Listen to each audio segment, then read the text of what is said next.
But my family and I, we celebrated it by having fireworks and by starting Christmas at midnight.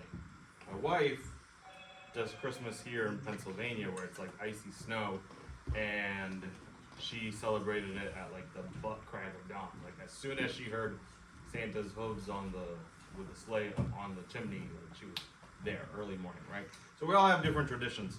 One of the traditions is common for when we get married, and I said I have a wife, is that we offer them what? We get down on one knee, and we do a little tradition. Somebody just recently did that. Yeah? Yeah. Where is he? Oh, Joel!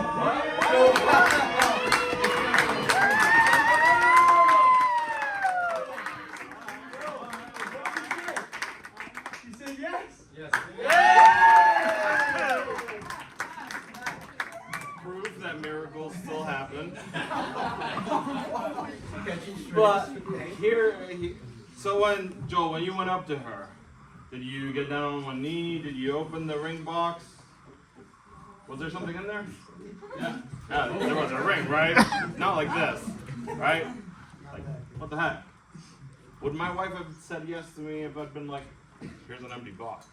Right? No, that's weird. So the traditions that we have significance, right? They have meaning, they have substance to them. So if I just went up to her and gave her this, there's no substance, there's no meaning to it, right?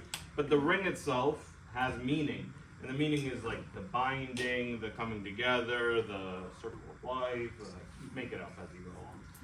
And so form, function, substance, meaning, all of that gets packaged up into our traditions. And we all have different traditions for different holidays or different life events. And one of the recent life events that we have done today is one called Ash Wednesday.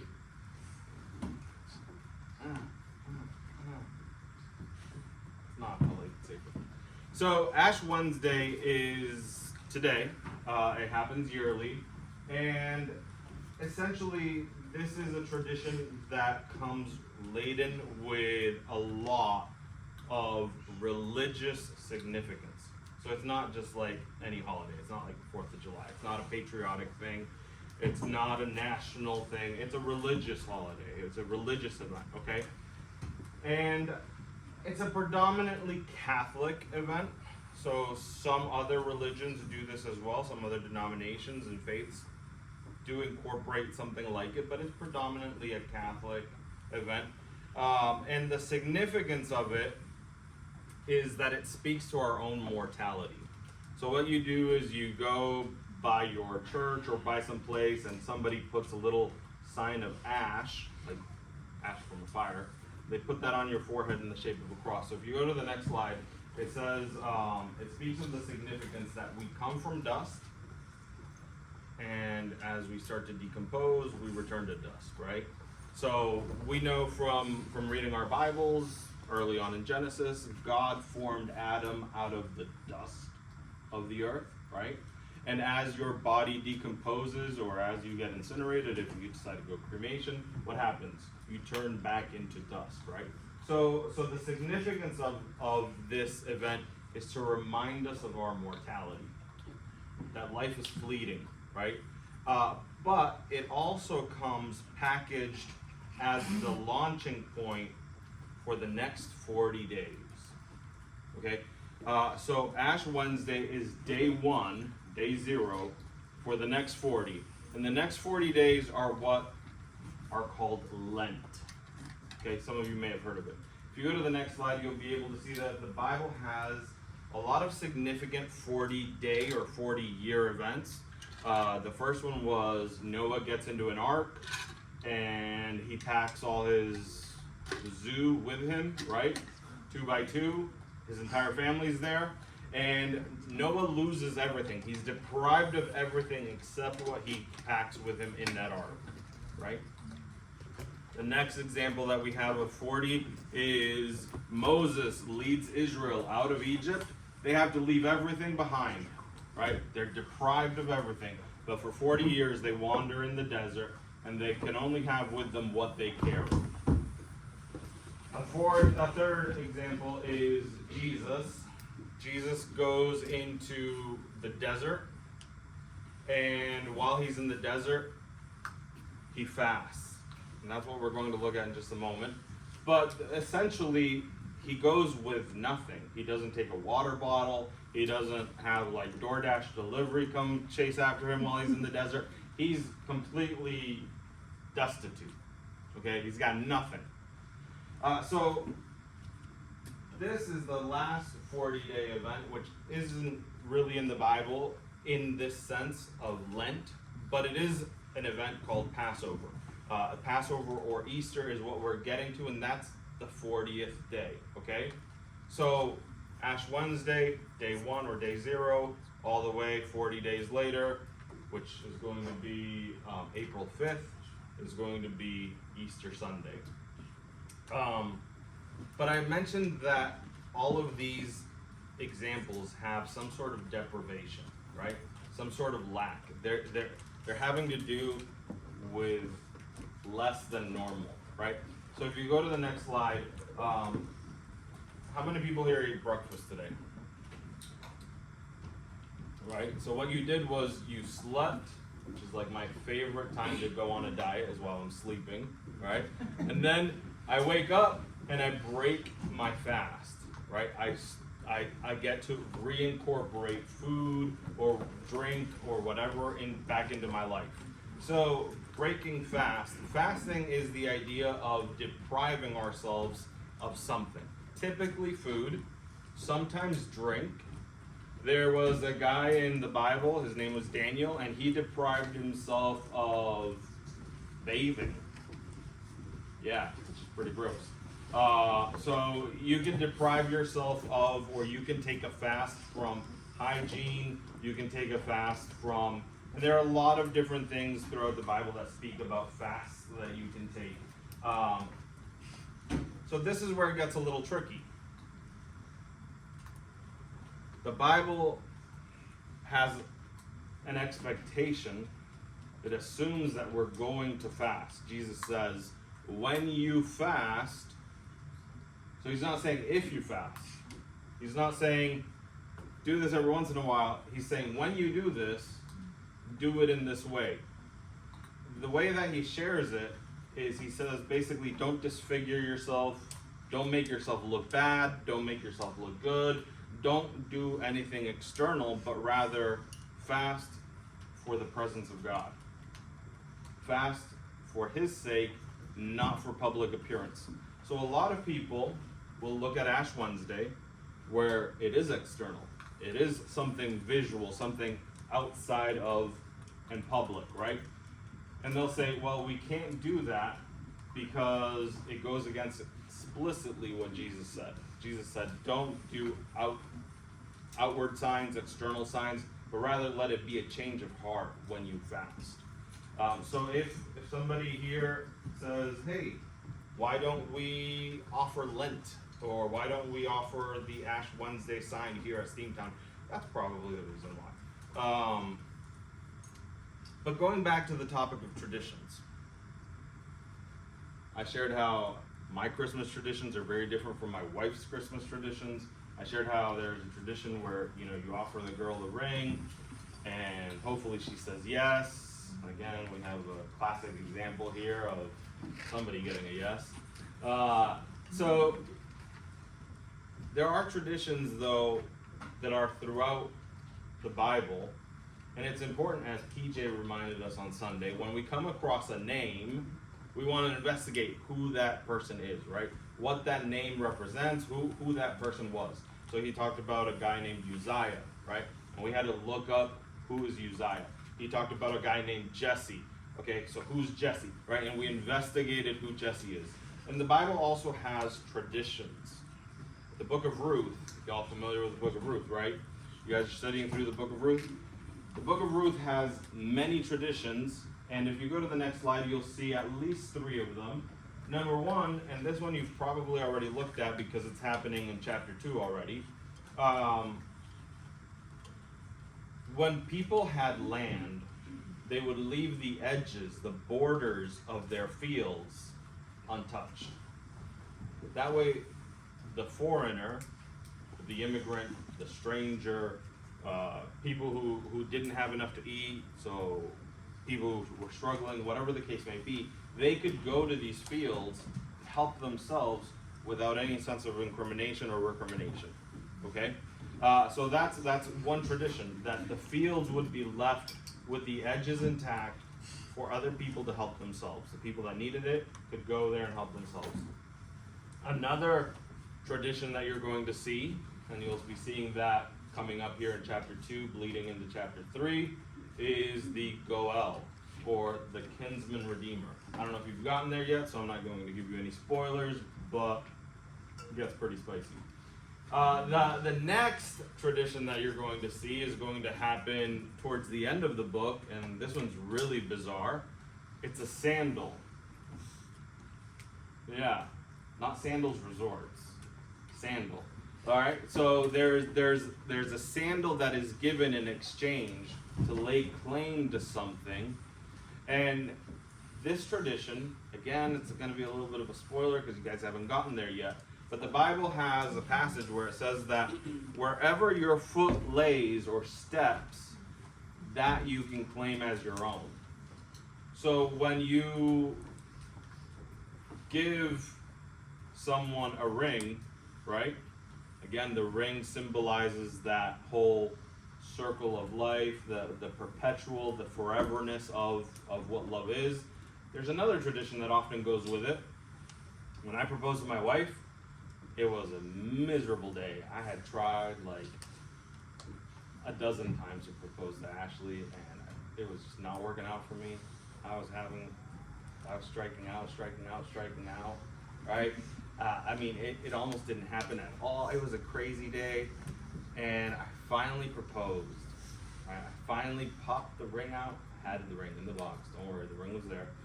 And I was like, "We're married." And you know what she said? She said, "I will, if you get down on one knee." Bam! So guess what I did? Of course, I dropped to one knee.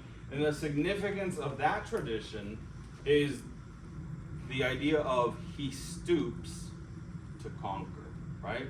So I get down on one knee because I want to make that conquest my own. I want to claim the damsel, the princess, the bride, the whatever for myself, right? So that's the concept that's going on with the sandal. So when somebody in the story exchanges a sandal for something else, it's his way of saying, claiming this for myself, right? So you'll be able to see traditions like this throughout the Bible. And today, upstairs, they're having a class for baptism. There's going to be a baptism on March 8th, so just a couple Sundays from now. And if we go to the next slide, you will be able to see baptism is one of the traditions that's very significant to the Christian faith here at Steamtown, as well as in so many other places. But yeah, here at Steamtown, we're going to be celebrating baptism soon. And baptism is essentially a way of saying, I identify with Jesus as my Savior, as my Lord, right? It's no good for me to go with an empty ring box, right? It's no good for me to be saying, oh yeah, I love Jesus. This is an opportunity for those who do love Jesus, who do want to acknowledge him as Lord, to make a public declaration, right? A proclamation. So if you have questions about baptism, PJ, our man Donald, our lady Sydney, and so many others here, over there, the rest of the adult team, they can speak to you about baptism, what that is, what that means, what those traditions are about, and consider if that's something that you'd like to get into as you go.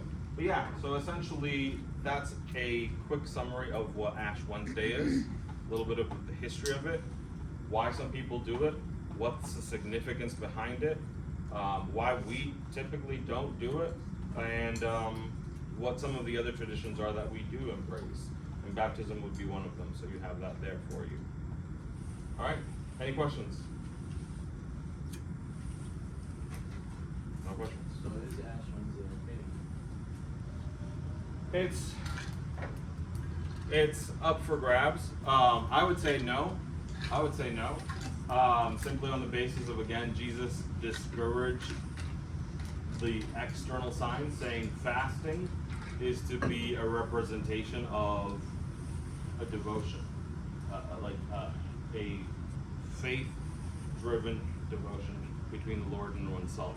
Now, I'm not going to judge someone that does go out and do this, because it is just a reminder of mortality, right?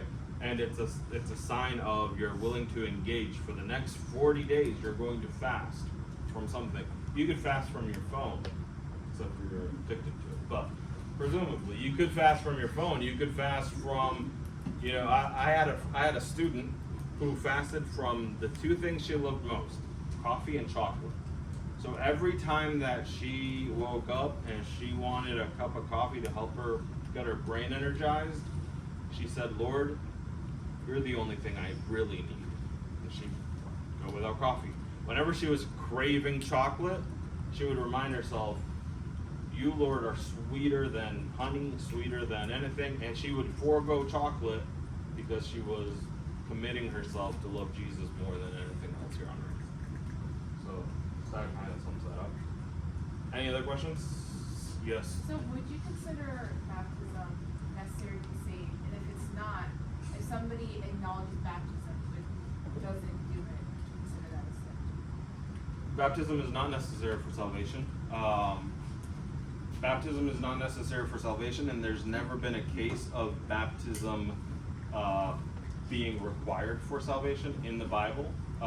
So that answers your first question. Your second question, is it necessary for... If somebody is a Christian and they know about baptism, but they don't do it, would you consider that like a sin or anything of the sort? That would be between that person and the Lord, because I can't really judge or examine their heart.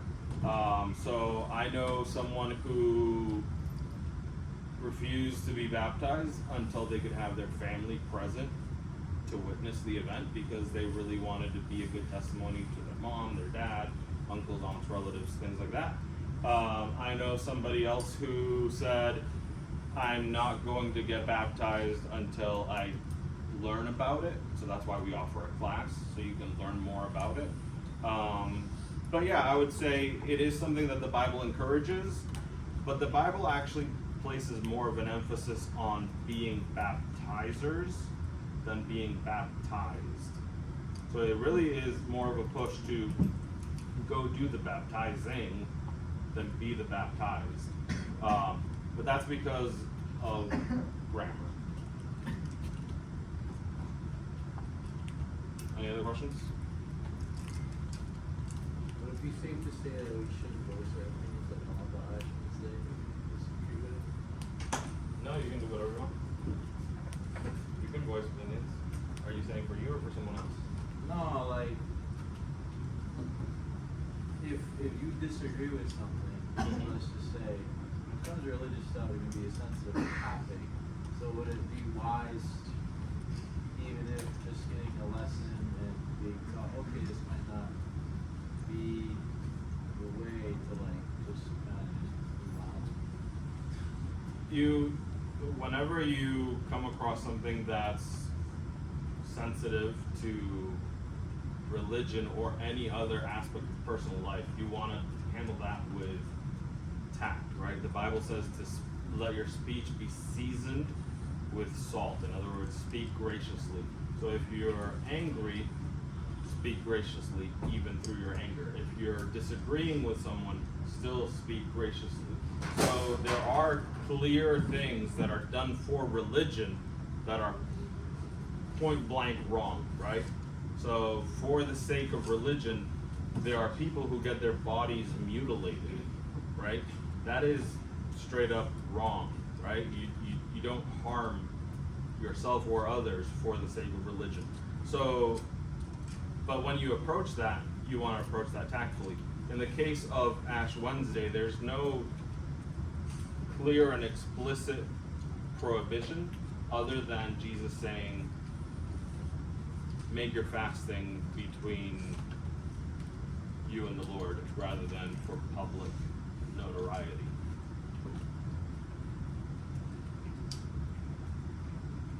Sir. So just to be clear, how do you get saved?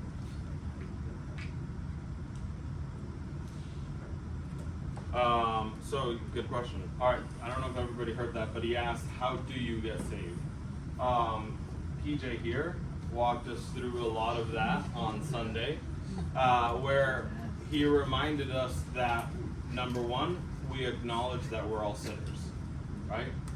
We can't save ourselves from ourselves. So we're all fallen, sinful people. Now, when you try, and as adults or as teens, everyone here has tried to improve themselves, has tried to be better, right? And what do we discover? Whether that day or a few days later, we discover, nope, failed, messed up again, right? So we can't save ourselves from ourselves, so we need someone else to be able to save us. So we acknowledge that we're fallen, sinful beings. We acknowledge that we need someone else to do our saving. I can't have you save me, because you're just as rotten as I am, right? Could I have PJ save me? I mean, look at those muscles. Look at that face, right? I could have him save me, but no, I can't have him save me, right? PJ can't save me. So I need someone outside of myself, someone who is, and what's one of the words that we learned from Jared's sermon was holy. Someone who is completely other, completely set apart, completely different. And that's what Jesus is. Jesus is holy. Now what Jesus did was when he came to earth, he took on human flesh. The word is incarnation, right? So he incarnated himself. He took on flesh, became like a human flesh suit like ourselves, and lived the perfect life, being fully holy, never stopping, never relenting from his holiness, and never stopping from loving us.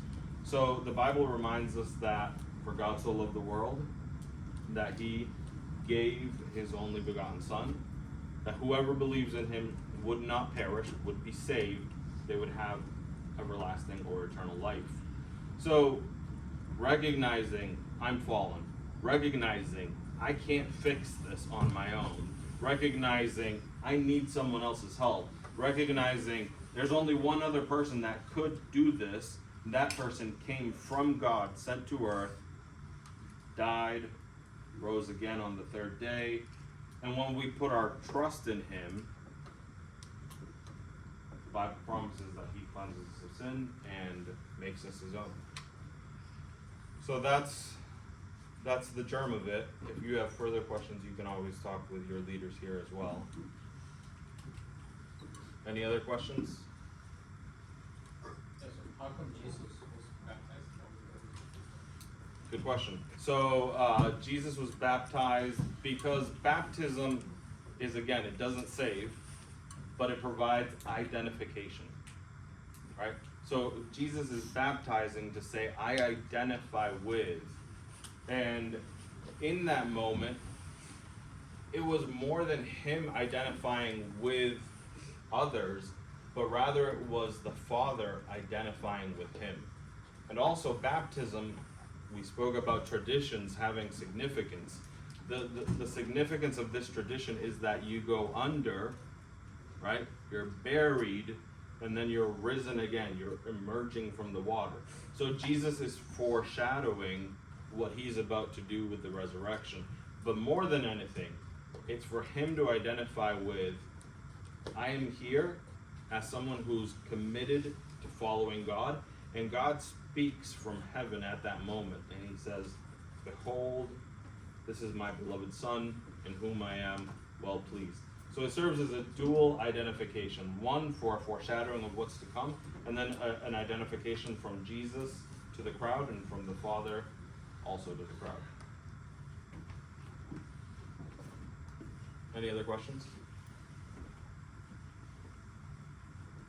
All right. so if you have any other questions, you can direct them to, yeah. How much is the ring? How about? How much is the ring? This one's free. Yeah, how much did you spend on your? I have it. Too much. Too much. Too much. Good one. Uh, But there's no refunds. Good one. So yeah, I'll hand this over to your leaders here. But if you have any further questions or need any more follow up on anything, just There we go, PJ. PJ's got this.